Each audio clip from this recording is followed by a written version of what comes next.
Good morning, guys. Okay, I had to do that check because this is the second time we're doing this. Unfortunately. But it's fine.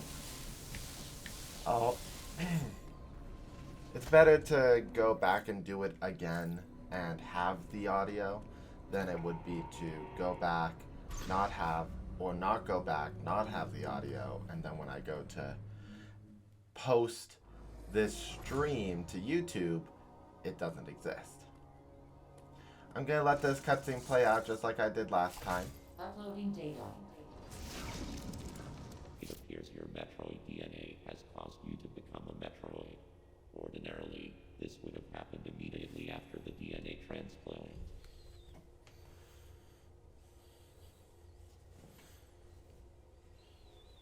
Your Faux genes must have slowed down the process. They were the only tribe capable of controlling the Metroids. Though you possess their DNA, you are not a Faux. Your physical prowess suggests that you must also possess Machin DNA. Metroids are programmed to identify Machin as enemies. This suggests one thing to me. It is very probable that your metamorphosis occurred as a result of Raven Beak's attack. His presence awakened the Metroid's killer instinct. Since then, your metamorphosis has accelerated. It can no longer be controlled. You are now a Metroid, Samus Aran. Your very existence poses a grave threat to the galaxy. However, there is no need to fear. You can still contribute to galactic peace. You need only use your new powers correctly. You have followed my instructions faithfully so far. Continue to do so. It's that simple. I consider your performance here on ZDR highly satisfactory. As I hoped, it has even awakened your Metroid powers. I was right to let you live during our first encounter. That one glimpse you showed told me everything. Submit and offer up your power. My plan is the only way to bring order to the galaxy. Fulfill your destiny, Samus. This is an order. Disobedience will not be tolerated.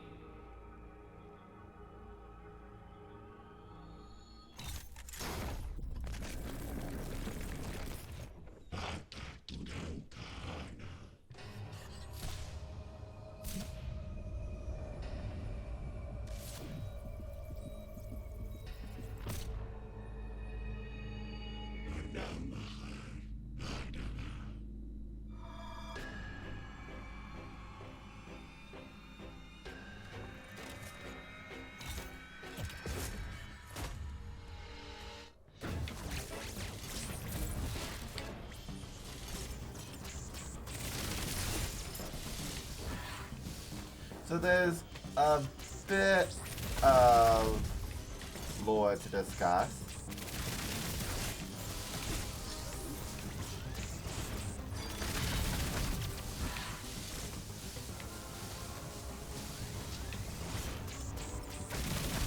For one, Raven Beak is obviously not Samus' dad.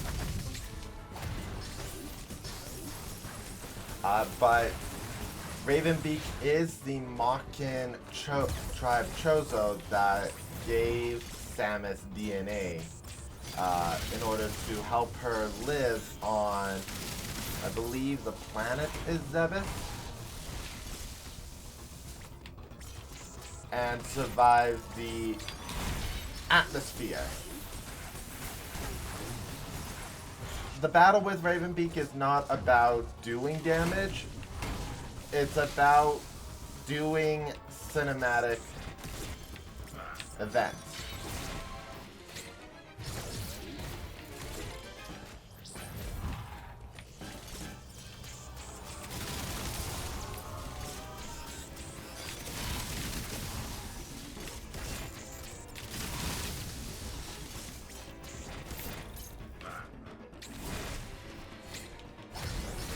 Like this. So this is the third one.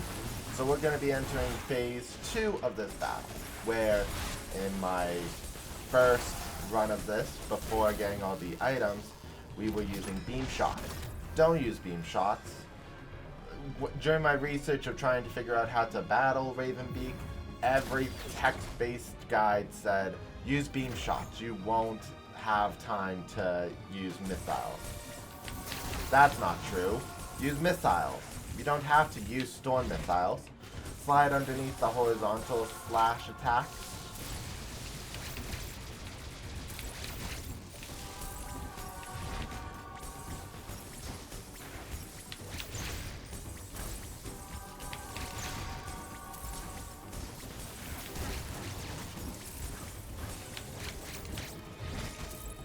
And just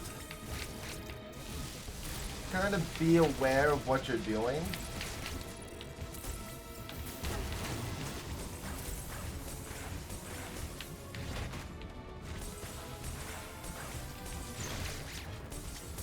Like, obviously, I'm being a bit reckless.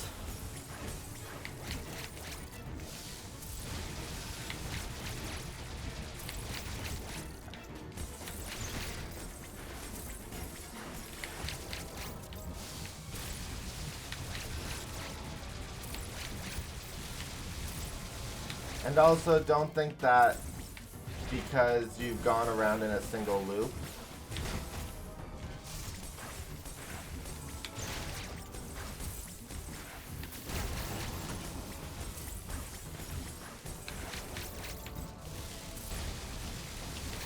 that you're done with this attack. I mean, he's done that almost each time, but he can go for a long time with that. And here we go, we're done phase 2, and phase 3 is perhaps the shortest, because all you have to do is do a bit of damage, and maybe go through one cinematic round. It's always so gross seeing him rip off his own feathers, wings.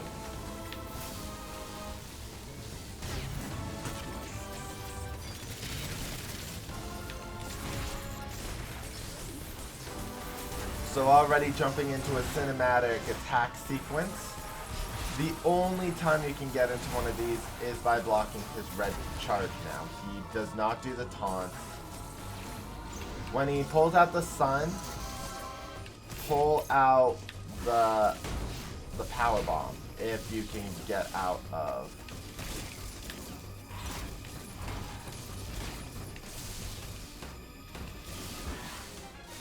Am I really going to die?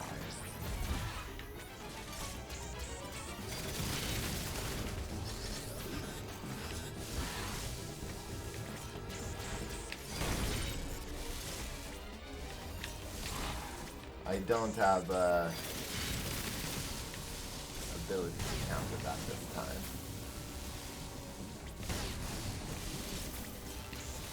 Doing it a third time.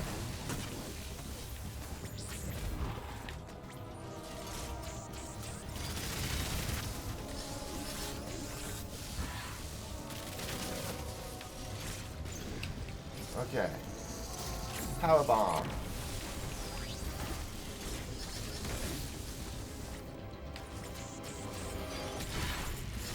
There we go. So this should lead me into the final attack sequence. And it does. And that's all it takes. We're now done the battle.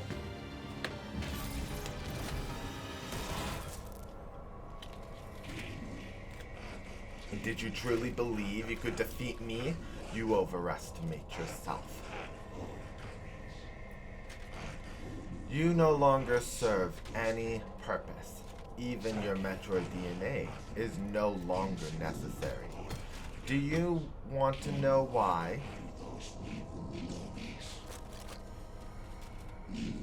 It is because I can now clone an army of the most powerful Metroid of all, Samus Aran.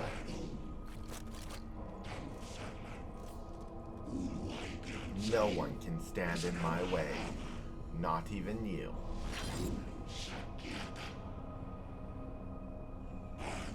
Foolish daughter, leave the galaxy to me. Close your eyes and rest.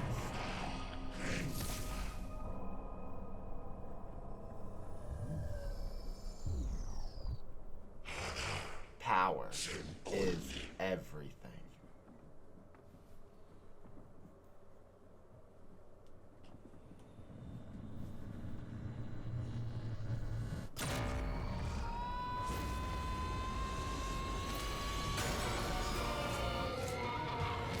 This is really incredible. She's too close for Raven Beak to get to shoot her, and too strong to be overpowered, and she's absorbing the energy of this ship too.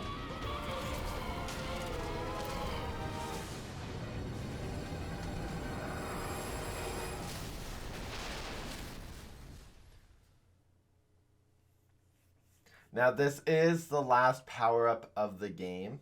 We won't actually get to really utilize it except for two scenes. One is this very final battle, and then one is for the ending.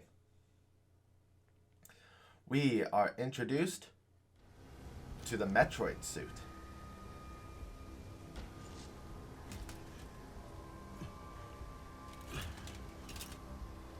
Now we do have one final battle, the true final boss.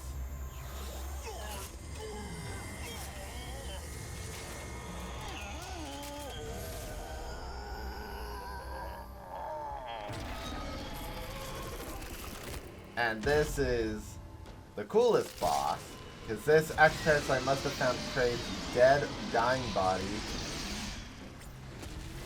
Just hold one button.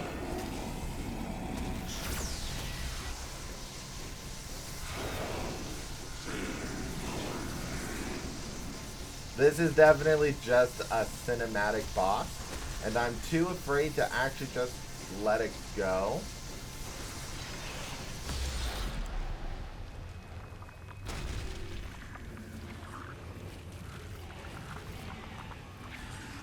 And now we have the X-Parasite. But Samus is not interested in absorbing this parasite into her body.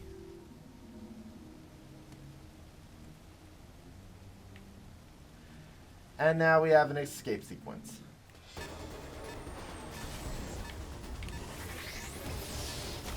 I do have a theory as to why the planet is suddenly exploding, and it does come down to the ship crash landing on said planet. Now another thing that is interesting, that's not an enemy that is worth showcasing it on, is Samus is no longer affected by any creature. They will literally die to her touch, and that is because technically all these creatures are X-Parasites, and Samus is a Metroid, the natural predator. Even this thing, learn the hard way. Interesting.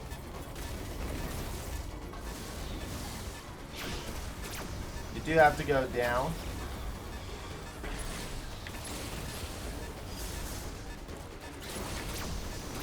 So a few things I want to comment about the ending battle and the end sequence. I love that the final boss battle of this game isn't some thrown-in Ridley battle.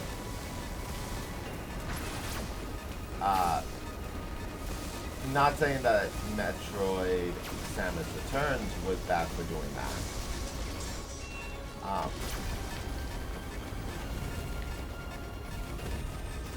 Sorry, this is always the cooler thing to do.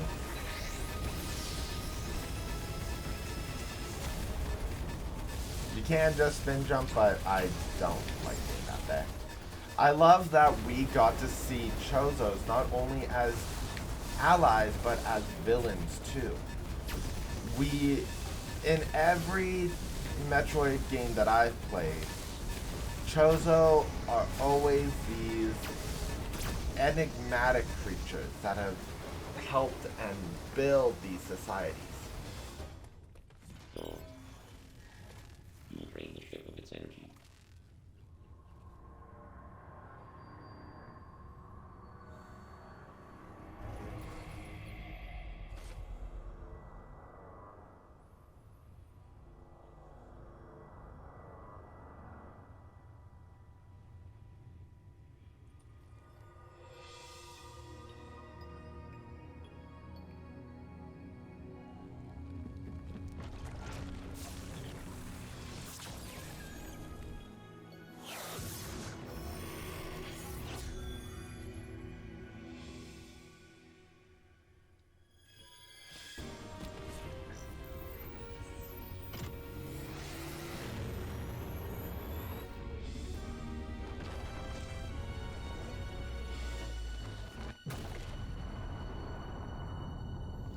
Samus should stop going to planets. All she does is blow them up.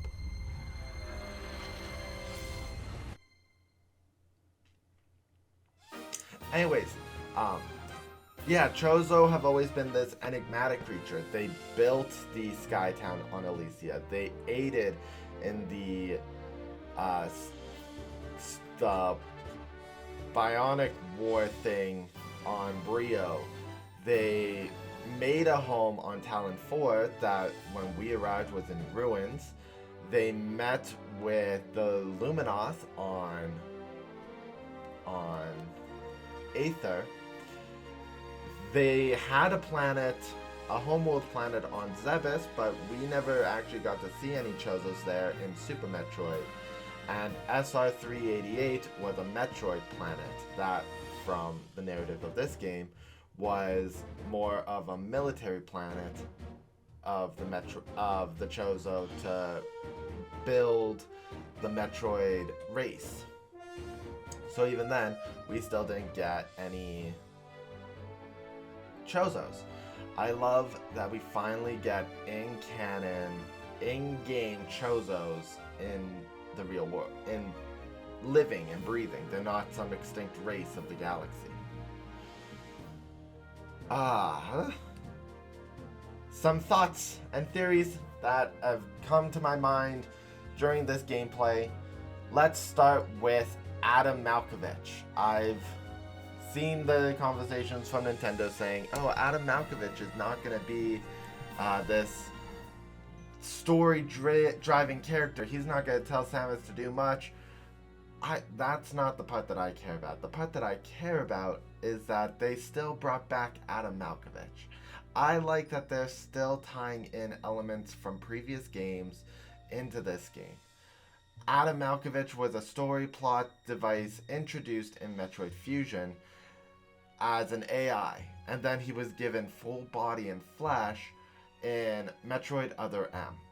I'm going to get back to Metroid Other M because I have more conversations to say about that. And then he came back in this game, obviously back in AI form, as this ship AI that's talking to her. Throughout this game, we hook into the network and talk to Adam Malkovich. Now, there's two things that came to my mind with the ending. The first one is that Adam Malkovich's AI was easily replicated by the Chozo, and thus in that last sequence where Raven Beak is talking to Samus through Adam, that was through all of Samus's interactions, he was able to pretend to be Adam, only to fail because he obviously let his true colors show through that conversation. My second thought, and I kind of hope this one is more real, is that it was never Adam Malkovich talking to Samus from the beginning of the game. Because we never see Raven Beak again. And our only interaction with Adam is on our way down to down the main elevator shaft to the depths of the planet, where he's saying communication is going to be awful. Try hooking into the network, we'll hold communications that way. But what if that never worked? And after the encounter with Ravenbeak, the network was instantly set up by Ravenbeak so that he can talk to Samus, make sure that he's directing her exactly where he wants. As the interactions at the end portray, you have followed my instructions well. What if Ravenbeak was the one talking to Samus the entire time through the network? It's a stretch, and the only reason why I had this thought was Adam Malkovich calls Samus Lady. I don't remember a time where Adam calls Samus by her name, unless it is an intimate discussion. Otherwise, he always addresses her as Lady, especially on mission briefings. And that only happened once at the very beginning. I'm going to transition to this real quick. We have our ending. There are 6 endings to this game, with a total of 7 ending rewards. For having cleared normal mode, we get 1 graphic. I will showcase what that looks like. Extras gallery. So we have ending rewards. We have 6 rewards to get. We've discussed those. So I'm going to talk about how you get these rewards, because next week this is also imperative. For completing normal mode, you get graphic 1. For completing normal mode in under 8 hours, you get graphic 2. For completing normal mode under 4 hours, you get graphic 3. For completing hard mode, which is unlocked by completing normal mode, you get graphic number 4. For completing hard mode in under 8 hours, you get graphic number 5. For completing hard mode in under 4 hours, you get graphic number 6. For getting all 6 graphics, you get a secret 7th graphic. I already know what graphic number 7 is. And next week I will mention it, because I'm not going to end up getting hard mode in under 4 hours at this time, like for a long time maybe. So I will mention it at the end of next week, Metroid Dread run through, what the final graphic is. Let's talk about Metroid Other M for just a minute, because it obviously has a little bit of an impact here. Little bit, because of Adam Malkovich. I like Metroid Other M. I do not think it is a terrible game. Flawed, yes. What game is not flawed? You can say, oh, you have a masterpiece, but there's always going to be flaws. I like Metroid Other M for its story elements and its atmosphere. It is probably one of the darker games that I played, and again, it's a creepy game. It has this way of making you uneasy from the moment you land on the ship throughout the game.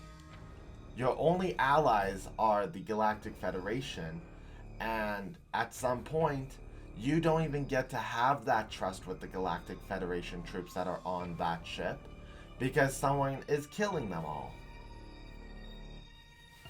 And there is obviously a traitor among them. Then you have Little Birdie, which turns out to be Ridley, an enemy that is already dead. And then you get the Metroid Queen and Madeline Bergman, or Mother Brain if you want to call it that. It is clearly an homage to Samus's past, but that's exactly what the bottle ship is, as Samus explained in her monologue of the story, that the bottle ship is almost an enigma of all of her nightmares. Ridley, the Metroid Queen, Mother Brain, the Zebesians, anything that she had faced is contained on that ship. And that's why it's such a great location, and why there's this dread feeling about it. It's not just exploring a ship, taking commands from a Galactic Federation officer who, yes, Samus doesn't need to listen to, but she does out of the respect that she had for the man who raised her in the Galactic Federation. How is that bad? How is that bad? Does it show Samus as being weak? Maybe. Does it show Samus not being this super incredible female protagonist character? No. It definitely does not. Because throughout the entire thing, she is still kicking butt. And that's what she does. Yes, she talks, but we're in an era where characters are going to start having lines. Look at what's happening with Mario. He's now going to be voiced by Chris Pratt rather than Charles Martinet. The torch is being passed on. Anyways, I like Metroid Other M, and I'll eventually be streaming it or doing a Let's Play to it. I don't know yet, but I do know that I will play it because I do enjoy that game. Next week we'll talk about what my next project is. We are approaching the end of October, entering November, which is the launch month of Pokemon. So we will have Pokemon to play. What else? I think that's about it, actually. We talked about Adam Malkovich, Metroid Other M. Let's talk about this game and what I think about it. I enjoyed Metroid Dread. As you can see from my personal file, which is also completed, I will show that. See, new content unlocked. Don't look in the middle one. We have completed it. I clearly let my fear of the E.M.M.I take control when doing the stream live, and that was a major hindrance. It's why I ended up taking nearly 14 hours to beat the game compared to completing it in 4 hours. If I didn't let my fear take control, I would have been just fine. And then this is another playthrough. This is a copy file. I copied the original playthrough when we were stuck 2 streams ago, before I went to do 100%, to figure out how to do the speed boost challenges and really understand how to do the Raven Beak battle. I ended up starting up another normal file, and 28 minutes to get to where I am now feels like a long time, but in the same sense, I haven't gone anywhere that required backtracking yet. I'm going to be doing this file straight top to bottom. If there's a power-up in my path that I know that I can get, I'm definitely going to stop and get it, because that's what I can do. I know how to get them now. I know how to get all the items now. Final explanation for next week. We are going to do Metroid Dread one more time, start to finish, in a single playthrough. I'm going to be attempting to get all the way through the game in under 4 hours. That's not saying that I'm going to guarantee a 4-hour run. This was probably my best run, and it was 4 hours and 34 minutes. So I'm going to try my best to get as low as possible in my time. There may be a break midway through because I have dogs to take care of, and lunch, and all that sort of fun jazz. Next Saturday, we also have the continuation of Phoenix Wright. We have one more episode to take over in the first game, episode 5, which is Rise from the Ashes. And that storyline is unique to the trilogy. So that's a whole other thing.